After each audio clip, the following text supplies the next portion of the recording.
የሚመላለሱባትን ይችን የወተት ባህር አንተም ከሳቸው አትለይ አለችው። ያን ጊዜም በእመቤታችን ትእዛዝ ጸንቶ ተነሳ። ይህም ተናግራ ከሱ ተሰወረች። ልዑል እግዚአብሔር እያመሰገነ አምላክን የወለደች በድንጋሌ ሥጋ በድንጋሌ ነፍስ የጸናች ክብርት እመቤታችን የታምሯን ብዛት እያደነቀ መንገዱን ሄደ። አምላክን በወለደች በድንጋሌ ሥጋ በድንጋሌ ነፍስ በጸናች በክብርት እመቤታችን አማላጅነት ያለ ጻማና ድካም በደህና በፍቅር ያን ጊዜም ኢየሩሳሌም ደረሱ። ልመናዋ ክብሯ በእኛ በሕዝበ ክርስቲያን ጸንቶ ለዘላለሙ አሜን።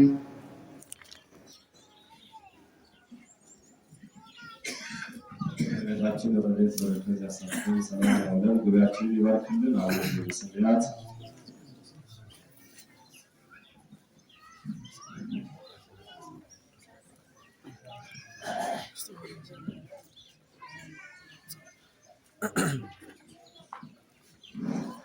ሁላችሁም በያላችሁበት ረፍረፍ ላሉ ወንበር አዳራሽ ካለ ወጣት ወንድሞቻችን እና እህቶቻችን እዚህ ፊት ለፊት ለአረጋውያኑ እንድታመጡ መልዕክቱን የምናስተላልፈው በእውቀት ያላችሁ ተጠጉ፣ ወደዚህ ተጋብሎ ወደ እግዚአብሔር። የእግዚአብሔር ቃል የነፍስ ምግብ ነው ወይም ማዕድ ነው የሚለው ብዙ ጊዜ ተነግሯል። ያው ማዕድ በረከት እንደማይበላ ሁሉ የእግዚአብሔር ቃልም በረከት አይሆንም። ችግራችንም ደስታችንም ንጉሱን ከበን በንጉሱ ፊት ሆነን ነውና የምንሰራው የምንባረከው። ይህ እንድታደርጉ ነው። ቀጥታ የምንወስዳቸው ወደ ትምህርት ነው። የዕለቱን ትምህርት የሚሰጡን መምህርና ሰናይ ይሆናሉ። ቀጥታ ወደ እሳቸው ወስዳቸዋለሁ። ሰላም እግዚአብሔር ከሁላችን ጋር ይሁን።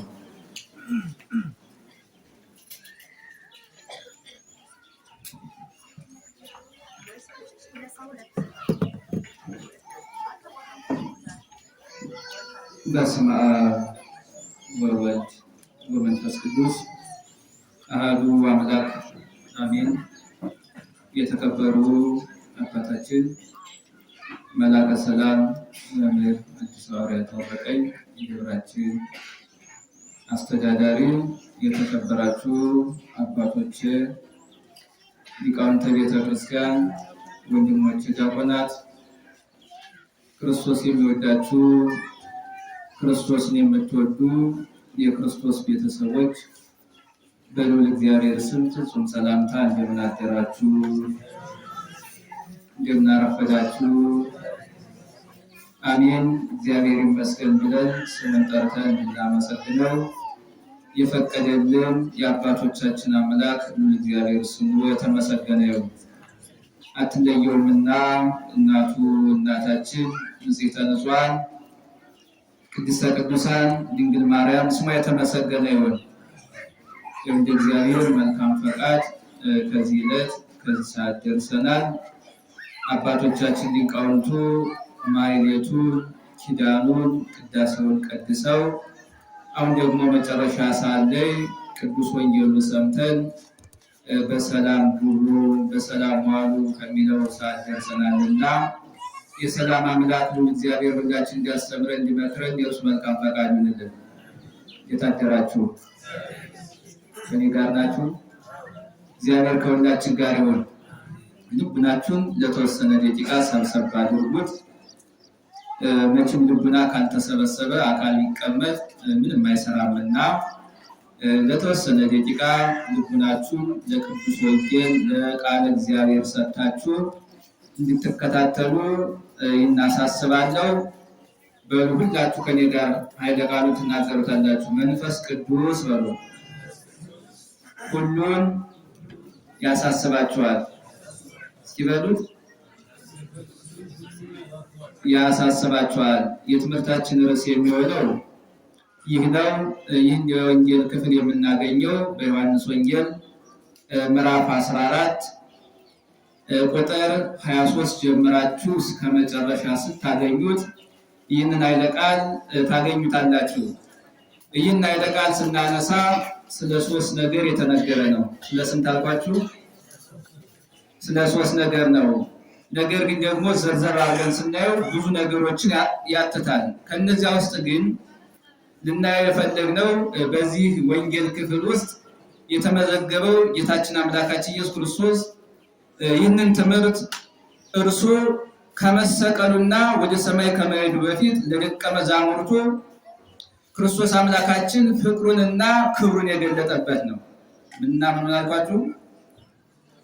ጌታችን አምላካችን ኢየሱስ ክርስቶስ ወደ ሰማይ ከማረጉ በመስቀል ላይ ከመሰቀሉ ከመሞቱ ከመነሳቱ በፊት ለደቀ መዛሙርቱ ክብሩንና ፍቅሩን የገለጠበት ሲሆን ይህም ወንጌል የክርስትና ሕይወት ዋና ምሰሶ ነው ይላል። የምንድን ነው አልኳችሁ? ምሰሶ። አሁን ዛሬ እንኳን ያው ምሰሶ ብዙ ሰው የድሮ አባቶች ከሆነ ወጣቱ ያውቀው። ምሰሶ ታውቃላችሁ? የድሮ ቤት ያለ ምሰሶ አይቆምም፣ አይቻልም ላይ ዛሬ ደግሞ በዘመኑ አጠራር የኮለ እንደሚባለው ያለ እሱ አይቆምም። ስለዚህ በክርስትና ሕይወትም ደግሞ ምሰሶ የሆነ ነገር አለ። ለምሳሌ ምን ማንሳት ያስፈልጋል ስንል ለምሳሌ ነገር ሃይማኖት የሌለው ሰው ምንም ነገር የለውም። ሁለተኛ እግዚአብሔርን የማይፈራ ሰው ምንም ነገር የለውም። አንድ ሰው ሃይማኖት ይኖረዋል። ሃይማኖት ሲኖረው እግዚአብሔርን ይፈራል። እግዚአብሔርን ሲፈራ ደግሞ ማን ያመልካል? እግዚአብሔርን ያመልካል። ስለዚህ በወንጌል ክፍልም ምሰሶ የሆኑ ቃላቶች አሉ። ለምሳሌ 5 አዕማደ ምስጢር ተብለው የሚጠሩ አሉ። 5 ምሰሶች ምን አልኳችሁ? 5 ምሰሶች። እነዚህ 5 ምሰሶች የተባሉ የመጀመሪያው ምስጢረ ሥላሴ የሥላሴን አንድነትና ሶስትነት ማወቅ። ሁለተኛው ምስጢረ ሥጋዌ ክርስቶስ አምላካችን ከሰማየ ሰማያት መውረዱን ከድንግል ማርያም መወለዱን ለእኔና ለእናንተ በመስቀል መሰቀሉ ሥጋውን መቁረሱን ደሙን ማፍሰሱን ሞትን በሞቱ ድል ነስቶ ትንሣኤ ብርሃን ገልጾ መነሳቱን ይህን እናምንበታለን። ሁለተኛው ምስጢረ ጥምቀት አንድ ሰው ካልተጠመቀ የእግዚአብሔር መንግስት አይወርስም፣ ወደ እግዚአብሔር መንግስት አይገባም፣ የእግዚአብሔር መንግስት አያይም። እንዲሁም ጥምቀት የመንግስተ ሰማያት በር ናት። ስለዚህ ጥምቀት ምሰሶ ተብላ ትጠራለች። አንድ ሰው ከተጠመቀ በኋላ ደግሞ ዘበላ ሥጋዬ ቦዮ ዘላለም ሥጋዬን የበላ ደሜን የጠጣ የዘላለም ሕይወት አለው፣ ሥጋዬን ያልበላ ደሜን ያልጠጣ የዘላለም ሕይወት የለውም ተብሎ የተነገረው ምስጢረ ቁርባን።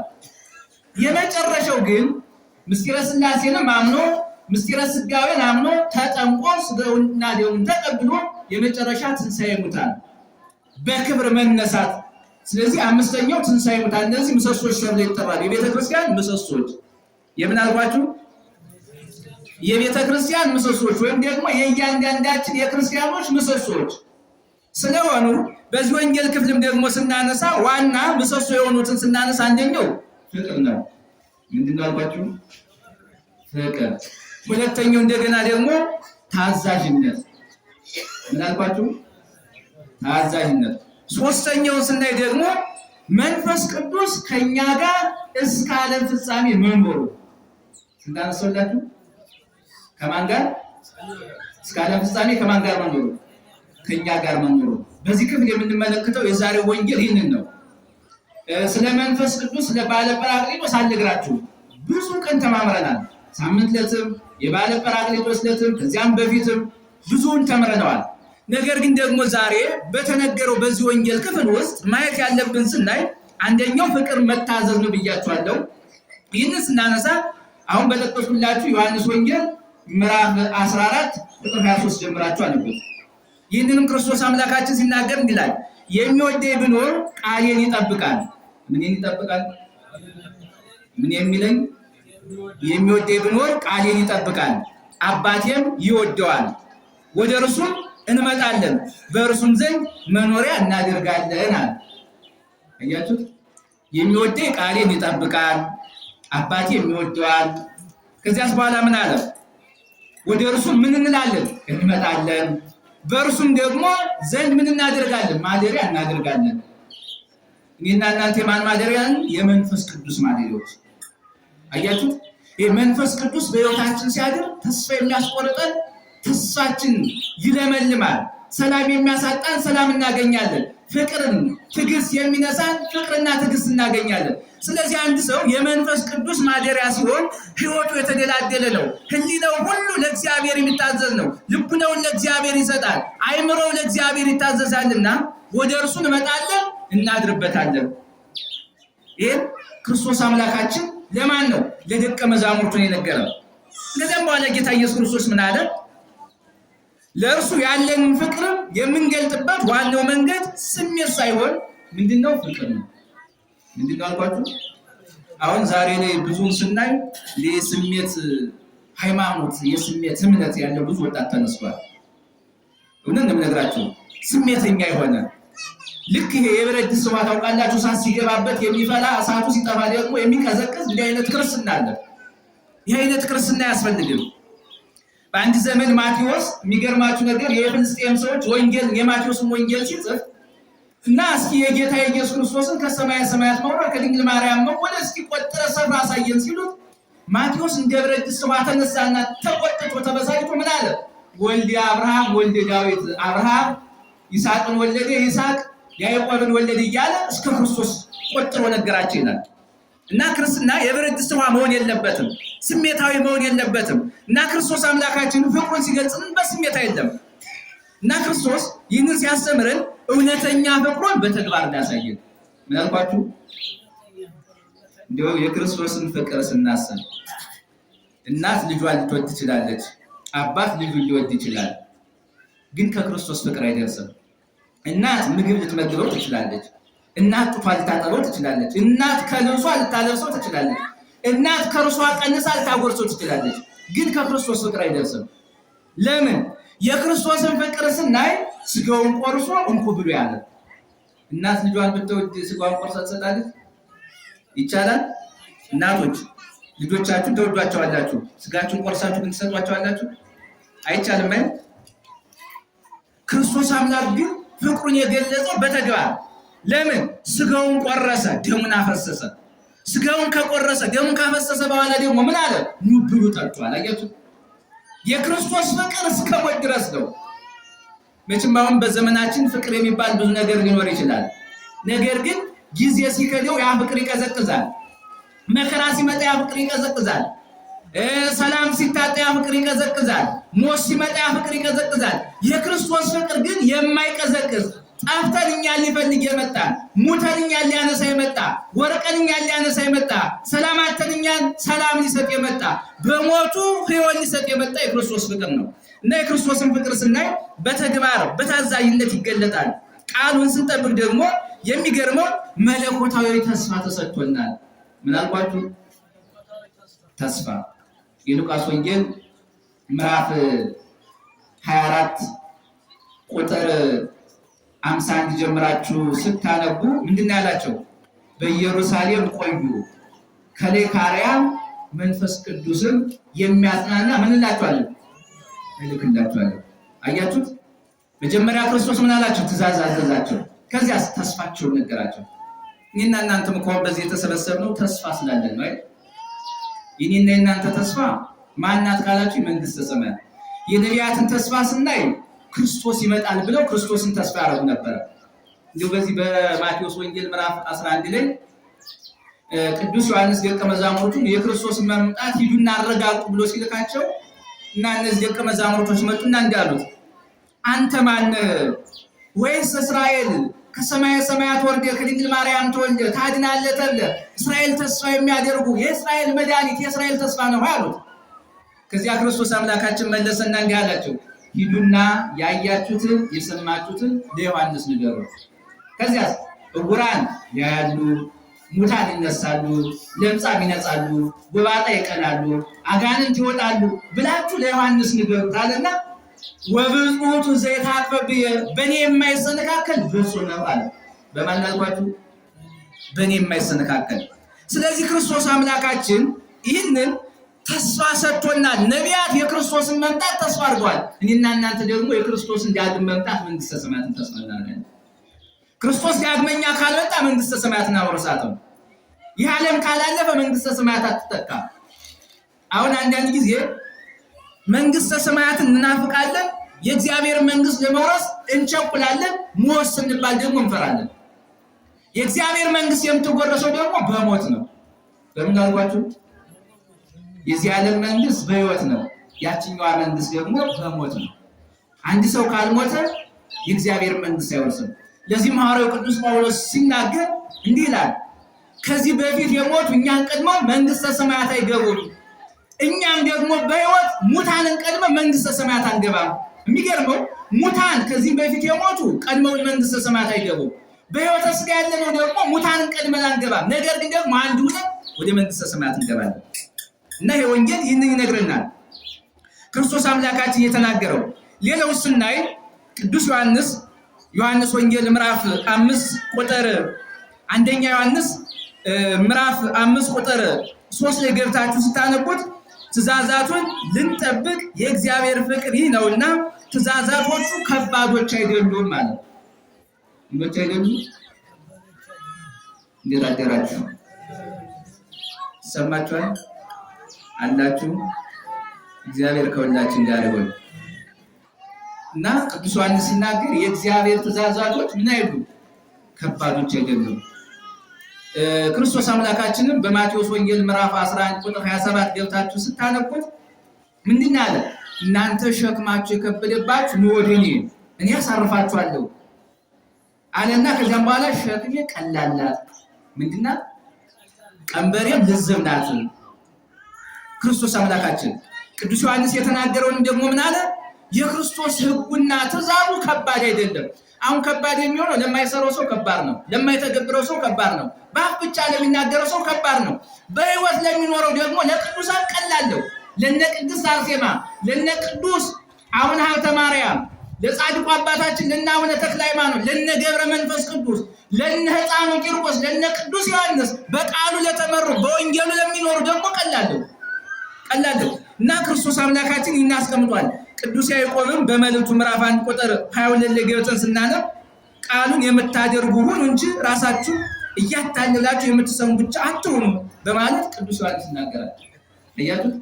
ቃሉን ምን የምትሉ የምትሰሙ ሁኑ እንጂ ራሳችሁን እያታለላችሁ የምትኖሩ አትሁኑ።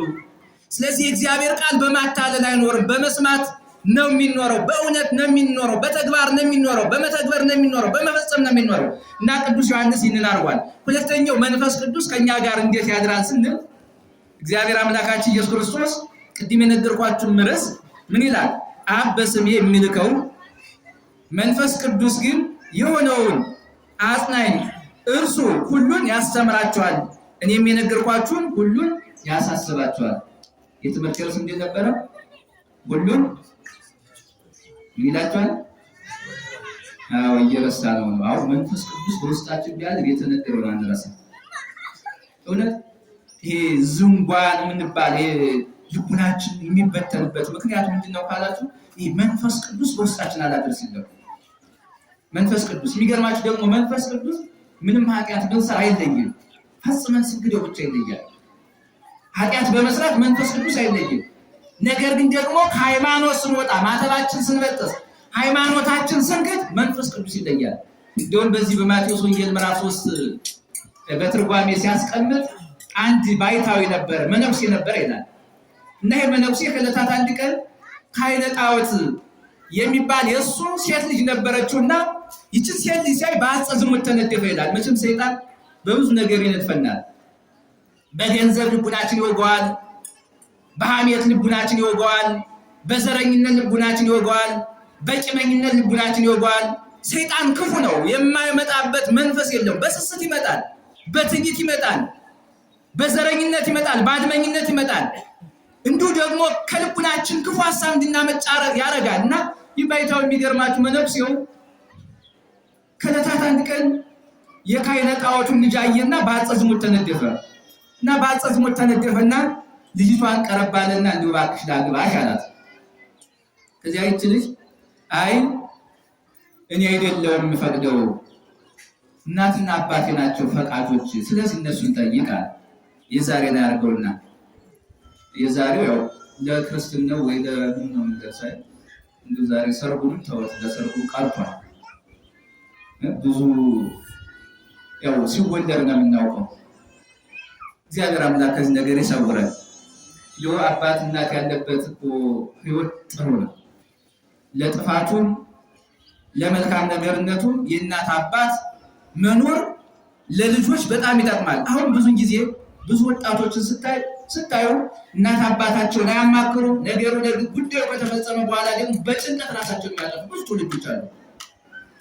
ስለዚህ እቺ ሴት አሁን ምን አለች? አይ ይህን የምፈቅደው አይደለም፣ እናት አባቴ ናቸው የሚፈቅዱት እና እነሱን ጠይቃሉ። ልክ ዶ የመነኩሴ ያንን የጣዖቱን አስተዳዳሪ ወይም የጣዖቱን መሪ ጣዖት የሚያስተዳድረውን እሱን ጠጋልና እባክህ ስጠኝ ልጅ ወድጃታለሁ አለው።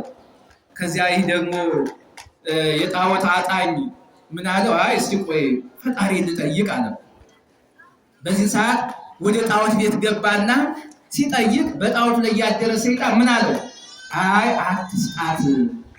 አትስጠው፣ በእርሱ ላይ መንፈስ ቅዱስ አልለቀቀው። ስለዚህ ግና ሃይማኖት ግን ቆብክን ቅደድ በለው አለው። ምን በለው አልኳችሁ? ሃይማኖት ግን ምን በል? ከዚያስ ደግሞ ቆብክን ቅደድ በለው አለው። ከዚያም ሄድና ሃይማኖት ግን መጀመሪያ ታድልኝ፣ ሁለተኛ ደግሞ ቆብክን ቅደድልኝና ልጅን እሰጥሃለሁ አለው። ከዚያም በኋላ ይህ መነኩሴ ሃይማኖቱን ካደ፣ ቆቡን ቀደደ። ይህንን ካረገ በኋላ አሁን ተመልሶ ሄዶ ስጠኝ እንጂ አለው። እስኪ አሁንም ቆይ ሂጄ ልጠይቅ አለ። አሁንም ወደ ጣዖቱ ቤት ገባና ሲጠይቅ ምን አለው? አሁንም እንዳሰጠው መንፈስ ቅዱስ በርቀት እየጎበኘው ነው። ስለዚህ ፈጽሞ መንፈስ ቅዱስ ከሚለየው ጠብቅ በለው አለው። በዚህ ሰዓት ሂዶ አሁንም ቆይ አለው። በዚህ ሰዓት መነኩሴው ምን አሰበ መሰላችሁ? ይህ ነገር የሰይጣን ነው አለ። አያችሁት? ይህ ነገር የሰይጣን ነው። መጀመሪያም ዝሙት የሚያስነሳብኝ ሰይጣን ነው። ለዚህ ክፉ ነገር ያነሳሳኝ ሰይጣን ነው። ሃይማኖቴን የካድኩት ቆቤን የቀደርኩት ባልሆነ ነገር ነው አለና ወደ እግዚአብሔር እንደገና ተማጸነ። በዚህ ሰዓት ወደ እግዚአብሔር ሲማጸን ይላል መንፈስ ቅዱስ በአምሳለ ልብ ወርዶ ከራሱ ላይ ሲያርፍበት ታየ ይላል። አያችሁት? እና መንፈስ ቅዱስ ምንም ኃጢአት ብንሰራ ፈጽሞ አይለየንም። ሃይማኖታችን ስንክድ፣ ማተባችን ስንበጥስ ግን ያን ጊዜ መንፈስ ቅዱስ ይለያል እና የሚያስተምራል እና ምን አለ? አብ በስሜ የሚልከው ግን መንፈስ ቅዱስ የሆነው አጽናኝ እርሱ ሁሉን ያስተምራችኋል፣ እኔም የነገርኳችሁን ያሳስባችኋል አለ። ስለዚህ ክርስቶስ አምላካችን በስጋ ከደቀ መዛሙርቱ ጋር የሚቆይበት ጊዜ ቢያበቃም እንኳን ሐዋርያት ምን አላላቸው? ብቻቸውን አልተዋቸውም። አሁን ክርስቶስ አምላካችን ወደ ሰማይ ሲያርግ ለሐዋርያቱ ተስፋ ሰጥቷቸው መንፈስ ቅዱስ ልኮላቸው፣ በመጀመሪያም ደግሞ ወደ ዓለም ሂዱና በአብ በወልድ በመንፈስ ቅዱስ እያስተማራችሁ የኔ ደቀ መዛሙርት አድርጓቸው ካለ በኋላ እኔ ከእናንተ ጋር እስከ መቼ እኖራለሁ? እስከ ዓለም ፍጻሜ እኖራለሁ። አያችሁት? ክርስቶስ አምላካችን በስጋ ከሐዋርያቱ ቢለይ እንኳን በመንፈስ አልተለያቸው። ሐዋርያቱን በስጋ ቢለያቸው እንኳን በመንፈስ አልተለያቸው። እንኳን ክርስቶስ ይቅርና ቅዱስ ጳውሎስ እንዲህ ይላል፣ እኔ ከእናንተ ጋር በመንፈስ አለው ይላል። በምን አለው? በመንፈስ አለው። በስጋ ብለያችሁ በሞት ብለያችሁ በመንፈስ ከእናንተ ጋር ነኝ ይላል ቅዱስ ጳውሎስ። ስለዚህ ክርስቶስ አምላካችንም በስጋ ወደ ሰማይ ቢያርግ ሐዋርያቱን ግን ፈጽሞ አልተለያቸውም። በመንፈስ ይጎበኛቸውን፣ በመንፈስ ይማርካቸው ነበረ። ስለዚህ ክርስቶስ አምላካችን ይህን ያስቀምጣል። ዮሐንስ ወንጌል ምዕራፍ 14 ቁጥር 13 ላይ ገብታችሁ ስታነቡት እርሱ የእውነት መንፈስ በመጣ ጊዜ ወደ እውነት ሁሉ ይመራቸዋል ይላል። ወደ የት ይመራቸዋል? እግዚአብሔር አምላካችን ሁላችሁ ወደ እውነቱ ይምራል፣ ወደ ጽድቁ መንገድ ይምራል፣ ወደ ቅድስናው መንገድ ይምራል፣ ወደ ፍቅረ እግዚአብሔር ይምራል። ይህንን ነው ቅዱስ ዮሐንስ ያስቀመጠው። መንፈስ ቅዱስ በመጣ ጊዜ እርሱ የእውነት መንፈስ በመጣ ጊዜ ወዴት ይመራቸዋል? ወደ እውነት መንገድ ይመራቸዋል። አሁንም እኮ ወደ እውነት መንገድ የሚመራና ጥንቁን የምንቅበዘበዘው ሁሉንም ነግራችሁ ተቅበዝባዦች ሆነው ወደ እውነት መንገድ የሚመራ ወደ ሰላም መንገድ የሚመራ ወደ ፍቅር መንገድ የሚመራ ወደ አንድነት መንገድ የሚመራ ወደ ቅድስናው ቦታ የሚመራ ወደ ሰላሙ ቦታ የሚመራን ሰው ያስፈልገናል። እግዚአብሔር አምላካችን በነቢያት በሐዋርያት ላይ አድሮ የመራኛንም እንዲመራን የእርሱ መልካም ፈቃድ ይሁን። ይህ ነው። ሶስተኛው ስታዩ ክርስቶስ አምላካችን ሰማያዊ ሰላም ጽፎላቸዋል። ምን አልኳችሁ? ሰማያዊ ሰላም። ይሄ ሰላም ዓለም የሚሰጠው ሰላም እንዳይመስላችሁ፣ ከዓለም የተለየ ነው። ይህንን ሰላም ስናይ እተውላችኋለሁ ብሎ ክርስቶስ አምላካችን ምን አለ? አሐድግ ለክሙ ሰላሜ ወሰላማዊ ይሁበክሙ፣ ሰላሜን ተውላችኋለሁ፣ የአባቴን ሰላም እሰጣችኋለሁ። ነገር ግን ደግሞ የኔ ሰላም ዓለም እንደሚሰጠው ያለ ሰላም አይደለም ማለት ክርስቶስ አምላካችን። ዓለም የሚሰጠው ሰላም በሁኔታዎች ላይ የተመሰረተ ነው፣ ጊዜያዊ ነው፣ የማይታመን ነው። እውነት ነው ነው በሚዲያው በዚህ ሀገር ሰላም ነው፣ በዚህ ሀገር ሰላም ነው፣ በዚህ ሀገር ሰላም ነው ይባላል። ግን ሰላም ነው? ሰላም ነው አይደለም። አጠቃላይ በዓለም ሀገሬ ሰላም ናት ብሎ ያወራል። ግን ዓለም ሰላም ናት? ውሸት ላይ የተመሰረተ ነው። የእግዚአብሔር ሰላም የሚባለው ግን እውነት ላይ የተመሰረተ ነው። ለምን ከተባለ በማይበልና በጭንቅ ውስጥ ያለ ሰላም፣ በሞትና በሕይወት ውስጥ ያለ ሰላም፣ በእሳትና በባሕር መካከል ያለ ሰላም። እነ ኢየሉጣን ታስታውሳላችሁ? በፈላ ውሃ ውስጥ ሆኖ ያለው ሰላም። ሕፃኑ ቂርቆስ እናቴ ጨክኝ በርቺ እያለ ስለ ሃይማኖቱ ይመሰክርበት የነበረው ዳግመኛ ሞት አያገኘንም እያለ ይሰማው የነበረው ሰላም። እንዲሁ ደግሞ ሶስት ወጣቶች ሐናንያ፣ አዛርያ፣ ሚሳኤል እሳት መካከል ሆነው ይትባረክ እግዚአብሔር አምላክ አበዊነ የአባቶቻችን አምላክ እግዚአብሔር ይመስገን እያሉ ያመሰግኑበት ሰላም። ይቻላል? እሳት ውስጥ ነው እንችላለን? እንዲሁ እኔና እናንተ እሳት ውስጥ ቀርቶ መልካም ቦታ ላይ ቁጭ ብለን መልካም ቦታ ላይ ተኝተን ማመስገን እኮ ተስኖናል። ውሸት ነው እውነት ነው? አስቡት። የእግዚአብሔር ሰላም በውስጥ ሲሆን ግን ሰይፍ ላይ ተቀምጠው ያመሰግናሉ፣ እሳት ላይ ተቀምጠው ያመሰግናሉ፣ መከራ ላይ ተጥለው ያመሰግናሉ፣ በመከራ ውስጥ ነው ያመሰግናሉ። እና የእግዚአብሔር ሰላም በማዕበል ውስጥ ያለ ነው፣ በእሳት ውስጥ ያለ ነው፣ በባሕር ውስጥ ያለ ነው፣ በስቃይ ውስጥ ያለ ነው፣ በመከራ ውስጥ ያለ ነው፣ በሞት ውስጥ ያለ ሰላም ነው። እና ይህንን ሰላም እተውላችኋለሁ። ደስታን ረፍትን ክርስቶስ እንደሚሰጥ የሰጠን ደግሞ ከሞት በኋላ ትንሣኤ እንደምናገኝ ረፍት ክርስቶስ አምላካችን ሰጥቶናል። ስለዚህ ይህንን ጠቅልል አድርገን ስናየው ክርስቶስ አምላካችን የሚሰጠን ሰላም ከዓለም ይለያል። ዓለም በሐሰት የተመሰረተ ነው። ዓለም በጊዜው የተመሰረተ ነው። የክርስቶስ ሰላም ግን እውነት ላይ የተመሰረተ ነው። ዘላለማዊ የተመሰረተ ነው። ምንም ጭንቀት የሌለበት፣ ምንም የማያስፈራ እግዚአብሔርን እያመሰገኑ መኖር ነው። እና ይህንን ነው ክርስቶስ አምላካችን የተወልን።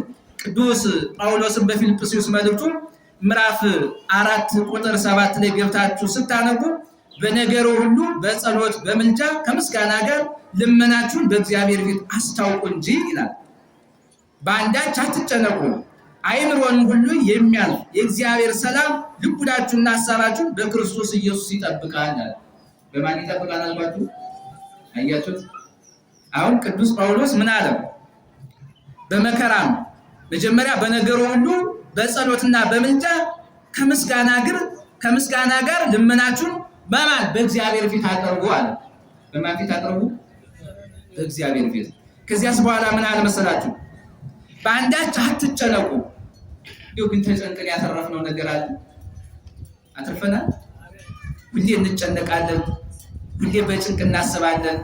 ነገር ግን ደግሞ ያለን ሐሳባችን ተፈጽሞልን ጭንቃችን ተወግዶ ያውቃል? የለም። ነገር ግን ደግሞ በፍቅር ሆነን ወደ እግዚአብሔር ቀርበን በጸሎትና በምልጃ ወደ ማን? ወደ እግዚአብሔር ጸሎት ማቅረብ፣ ወደ እግዚአብሔር መለመን፣ ወደ እግዚአብሔር መማፀን።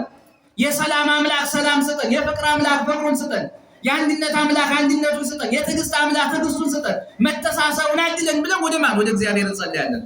ስለዚህ ሐዋርያው ቅዱስ ጳውሎስ ይናልና የሚያልፍ የእግዚአብሔር ሰላም መጀመሪያ አይምሮን ሁሉ የሚያሳልፍ የእግዚአብሔር ሰላም ልቡናችሁን ሐሳባችሁን በክርስቶስ ይጠብቃል አለ።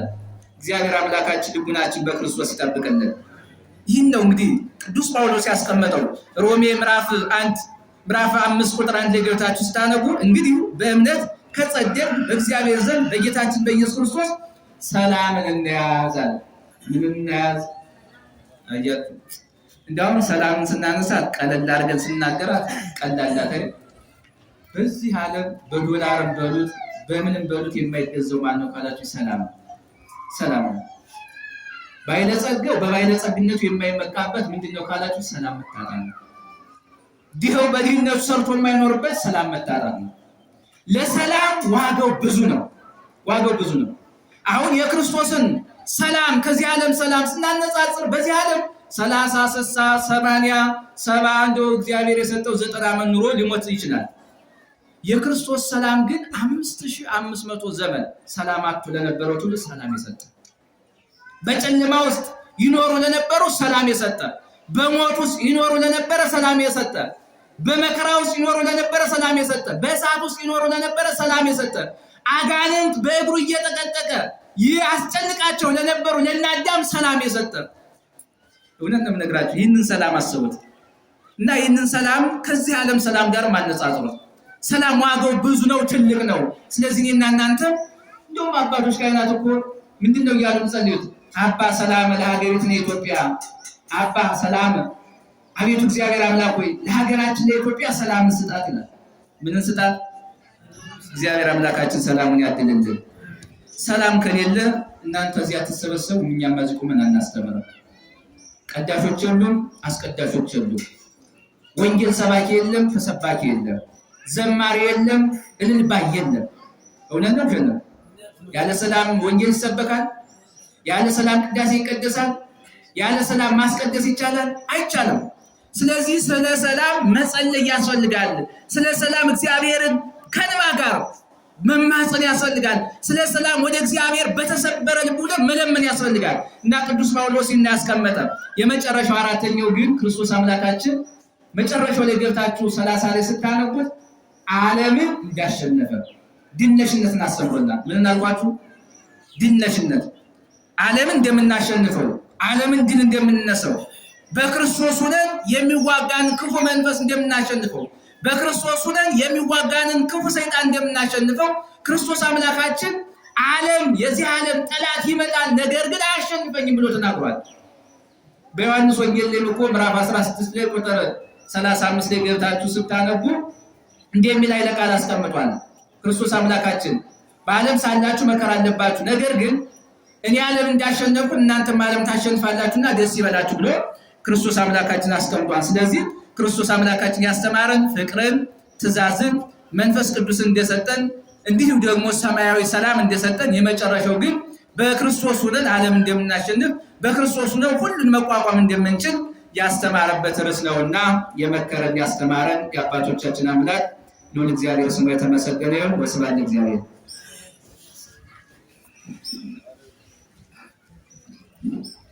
ቃለ ሕይወት ያሰማልን በሉላችሁ። ቃለ ሕይወት ያሰማልን፣ መንግስተ ሰማያት ያወርስልን።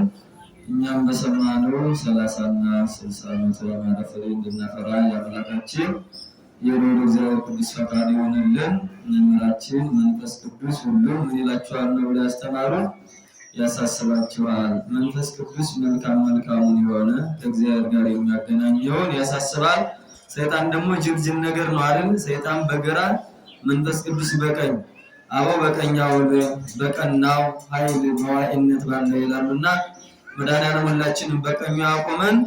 እንግዲህ ዓርብ ዓለም የዳነበት ነው። እንግዲህ ደግሞ ቅዱስ ሚካኤል እንደሚታወቀው እና ፎሚያን የታደገበት የነ ቅዱስ ላሊበላ በዓለ ዕረፍታቸው የነ ባይራን የሞት ደብዳቤ ወደ ሕይወት የተቀየረበት ታላቅ በዓል ስለሆነ ከወዲሁ እንግዲህ ታውቁበታላችሁ። ቤተክርስቲያናችንን እየሰራን ነው። ሁለመናውን ነገር እንድታደርጉ ቀደም ብላችሁ በዓለም የሚገባው መምህራንም ሰባክያንም ከዋዜማው ጀምረው ስለሚጋበዙ ተሳትፎ እንድታደርጉ መጥታችሁ እግዚአብሔር ማየት እንድትመገቡ መልእክታችን ወደ ክብረ አባታችን